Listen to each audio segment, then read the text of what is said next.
Welcome to Healthy versus Toxic, the podcast where licensed mental health professionals explore what makes a relationship healthy or unhealthy or even abusive, all from a scientifically informed perspective.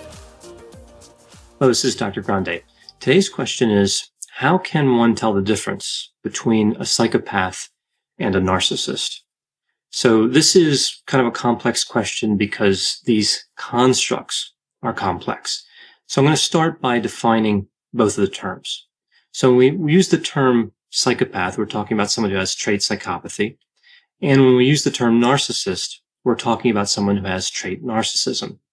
Neither one of these constructs is automatically indicative of pathology. So what I mean by that is if somebody has psychopathy, that doesn't mean they have a mental disorder. If somebody has narcissism, that doesn't mean they have a mental disorder.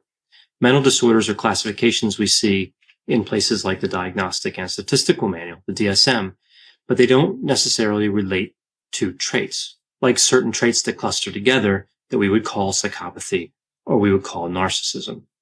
So psychopathy has two main parts to it, two main types, and narcissism does as well. So with psychopathy, we see there's both primary and secondary psychopathy. Sometimes these are called factor 1 and factor 2 psychopathy. And what makes this more confusing is sometimes factor 1 psychopathy is called psychopathy and factor 2 psychopathy is called sociopathy. So that's where we get the words psychopath and sociopath. A psychopath would be someone who has factor 1 psychopathy, and a sociopath would be someone who has factor 2 psychopathy. Now, sometimes when we hear these terms, we think of the mental disorder, antisocial personality disorder. Again, this is a separate construct. But of the two, sociopathy, factor 2 psychopathy, has a much stronger relationship with antisocial personality disorder than does factor 1 psychopathy or primary psychopathy. So here, when I talk about someone who's a psychopath, I'm mostly talking about, of course, factor 1 psychopathy, primary psychopathy. Now, when we talk about narcissism, again, as I mentioned, there's two constructs here, two types of narcissism. We have grandiose and we have vulnerable. Now, grandiose narcissism lines up fairly well with the mental disorder, narcissistic personality disorder. But again, that doesn't mean they're the same thing. And here I'll really be mostly referring to grandiose narcissism and a little bit to vulnerable narcissism. So real quickly here, I'll go through some of the traits we see with all four of these constructs, and I'll start getting into some of the areas of overlap and how we can tell the two apart, the two main constructs apart. So I'll start with psychopathy and then move to narcissism. So with primary psychopathy, and again, this is what I'm mostly talking about here when I talk about the word psychopath, we see characteristics like being callous, unemotional, pathological lying, being manipulative, and being bold. We call this fearless dominance. With factor 2 psychopathy, we see characteristics like being irresponsible, being impulsive, having a need for stimulation, and being involved in activities that could result in arrest. Moving over to narcissism, we talk about grandiose narcissism. We see a grandiose sense of self-importance. We see someone who has a lot of fantasies of success and power. They tend to be jealous, have a sense of entitlement, be arrogant, and try to manipulate people. With vulnerable narcissism, we see some of the same characteristics, but it's really a different expression of narcissism. It tends to be an expression that involves more insecurity, hypersensitivity to criticism, shame, guilt, and sadness. So moving back to this comparison between the psychopath and the narcissist, it's important to recognize that there's a lot of overlap between these constructs. There's actually quite a bit of overlap. And many people who have traits from psychopathy would have traits from narcissism. And the opposite is true as well. So it makes distinguishing these two sets of traits very difficult. With all the overlap and all of the co-occurrence, this is when the traits appear at the same time in the same person. It just gets very tough to distinguish them. So in order to distinguish them, I'm going to look at this in terms of three ways. I'm going to talk about features of narcissism that I would not expect to see normally in psychopathy. And then features of psychopathy I wouldn't expect to see normally in narcissism. And then I'm going to talk about features that appear in both. And of course, there's a lot of features here. There are a lot of features that appear in both, but how they can sometimes manifest differently. And this is where it gets really challenging, but also I think this is the best way to tell them apart, is to really look at the areas of similarity and see how those areas manifest differently. If you just look at traits that you wouldn't expect to see in the other, that's a little bit simplistic and doesn't give you a good idea clinically of how to distinguish these different traits. So first, I'll start with the features of narcissism that I wouldn't expect to see with psychopathy. Again, keep in mind there's a lot of overlap, and it's not unusual to see the same traits in both psychopaths and narcissists. So the first trait I wouldn't expect to see in psychopathy that we see with narcissism would be envy. Envy is one of those characteristics that's much more strongly associated with narcissism because it has an emotional component. And with psychopathy, we don't see much of an emotional component. Jealousy is really a feeling. The next one is a need for admiration. I think this is a fairly good way to distinguish the two. Somebody with narcissism has this need for excessive admiration, and somebody with psychopathy, that's really not as important to them. We don't see a lot of emphasis on, again, relational, emotional, and affective aspects. So aspects dealing with feelings. With narcissism, we see someone believes that they're special or unique. We see some of this in psychopathy, but again, it's not as pronounced. We also see with narcissism an expectation of loyalty from other people and believing other people should do them special favors. We call this a sense of entitlement. We see this a little bit with psychopathy, but again, much more pronounced in narcissism. The next characteristic is arrogance. This is much stronger in narcissism than it is in psychopathy. And I think one of the reasons that this is an area that's viewed as overlapping a lot is because some of the callous, unemotional attitudes we see with psychopathy can appear arrogant. But with narcissism, we have arrogance really in a truer sense of the word. We see someone who's condescending, pretentious, haughty, and supercilious, and we don't really necessarily see that with psychopathy. Now, the last area that we see with narcissism and probably would not see with psychopathy is actually from vulnerable narcissism. And this is that hypersensitivity to criticism element I talked about before.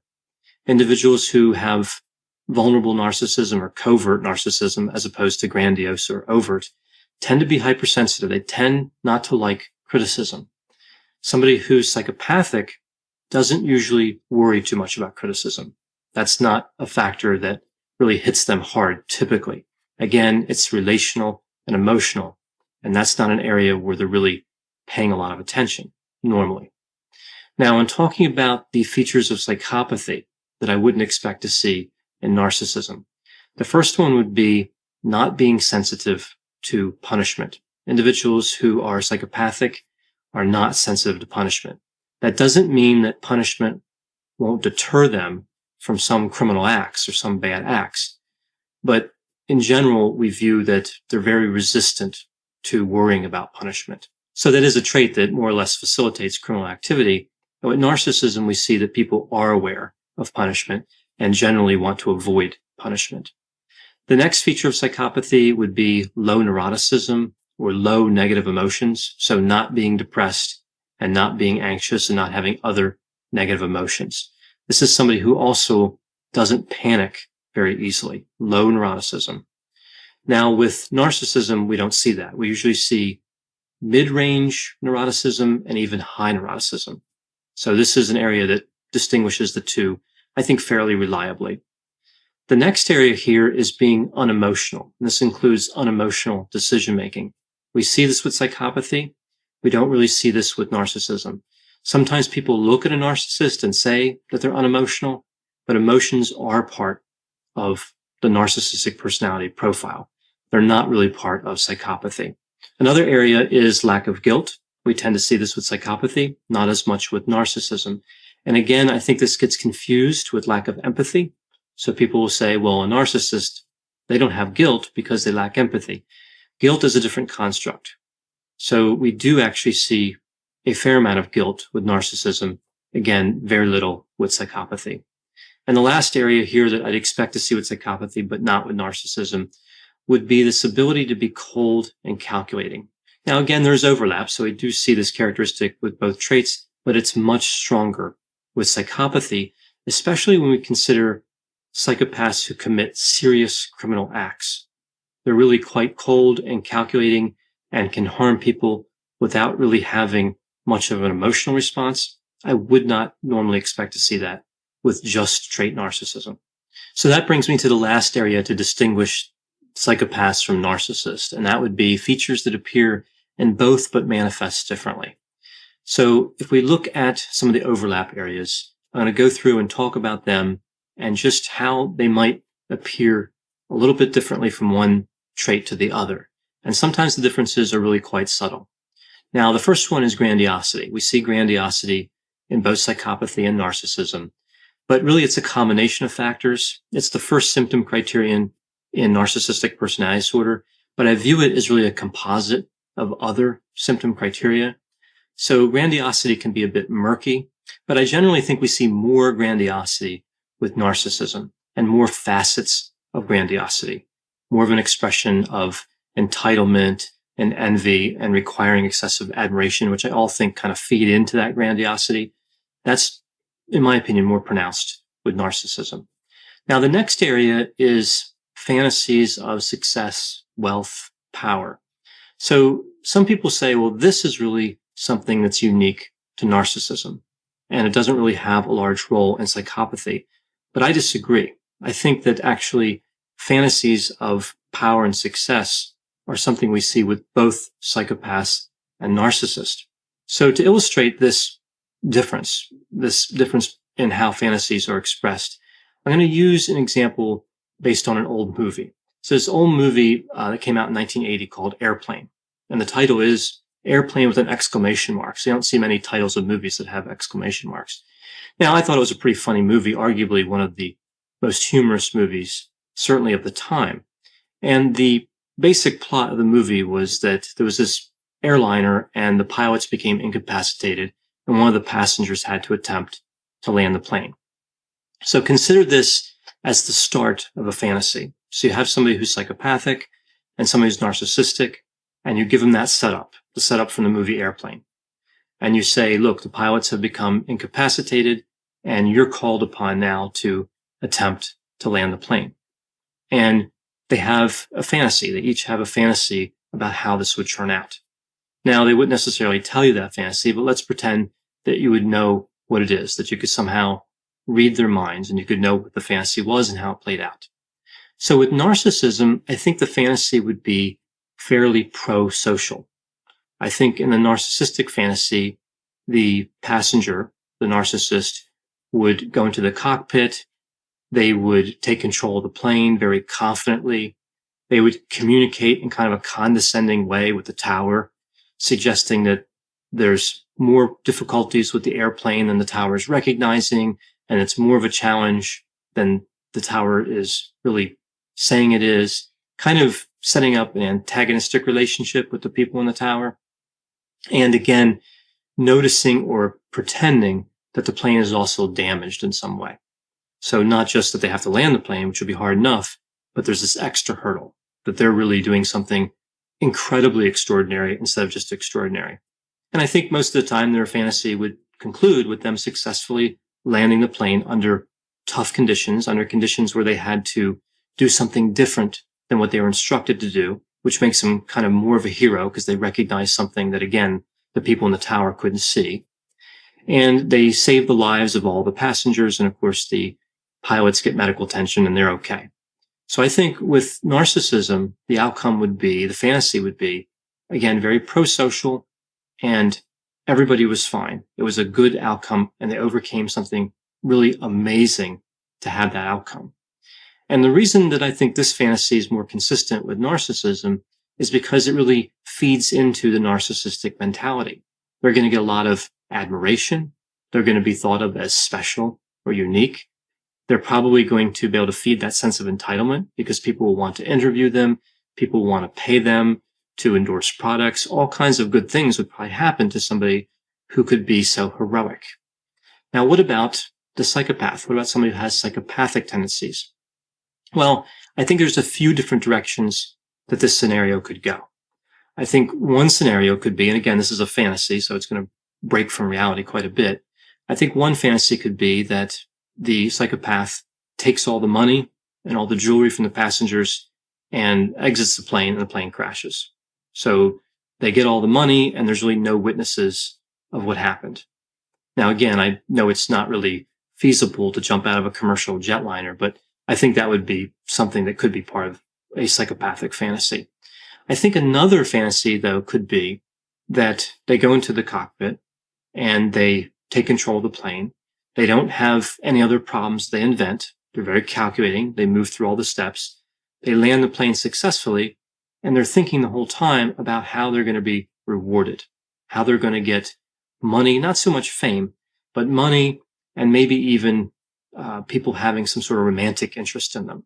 So again, really focused on pleasure. So when we look at something like this, kind of this silly example from the movie, I think we see a different expression of narcissism and psychopathy in that fantasy symptom or sign. So moving down the list to the next area of overlap, this would be manipulation. And I think this is an area where people would say it's almost identical. The manipulation is the same from narcissism to psychopathy. And I would disagree. I think if we look at the manipulation for narcissism, this is much more emotionally based, like trying to make somebody feel sorry for them. It has an interpersonal component to it, as we see in the symptom criterion for narcissistic personality disorder. I think with psychopathy, it's much simpler. It's to gain something, again, material. So just like the fantasy, the end of it here for psychopathy would be what type of material gain or pleasure could they obtain from manipulation. So we think of a manipulation with narcissism being, again, about feelings and getting people to feel a certain way, and with psychopathy, getting something material.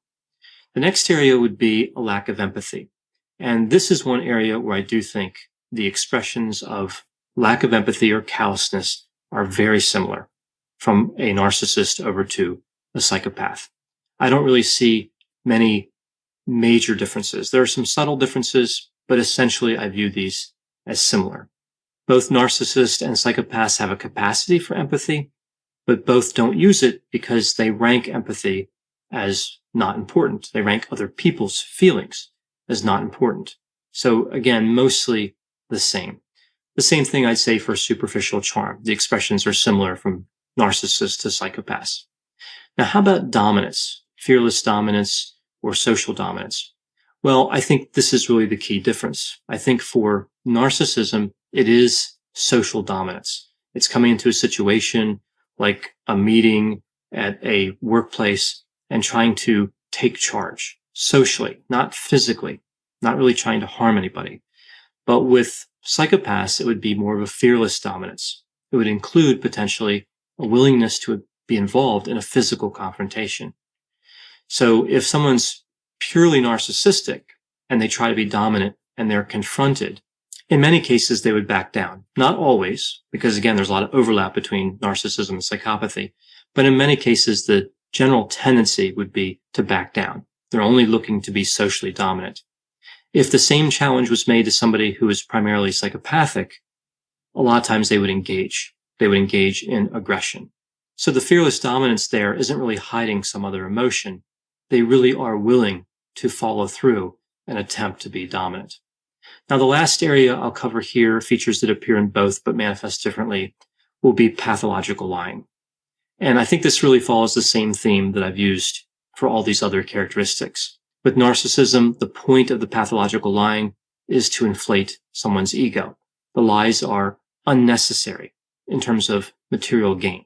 So somebody's saying how they know a bunch of famous people, how they used to be famous or they are famous, how they're destined for greatness, all of which, of course, could be lies or oftentimes would be lies. And they're really, again, unnecessary lies. They don't seem to achieve anything in the material world, but they're really done so that somebody can inflate their ego or self-esteem so they can feel better about themselves.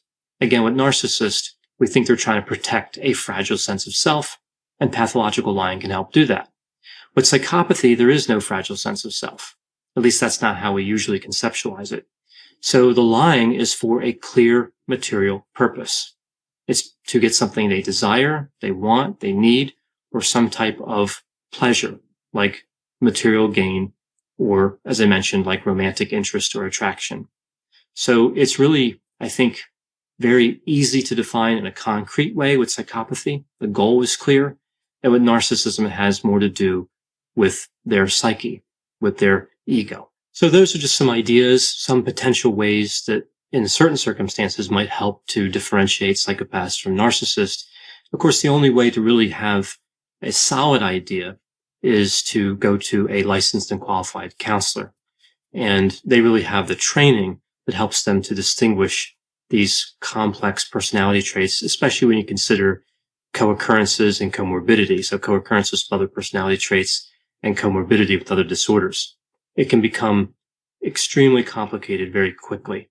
But again, just a rough idea of some of the things that I've noticed that are helpful ways to differentiate them to some extent. Thanks for listening. This has been a production of Ars Longa Media.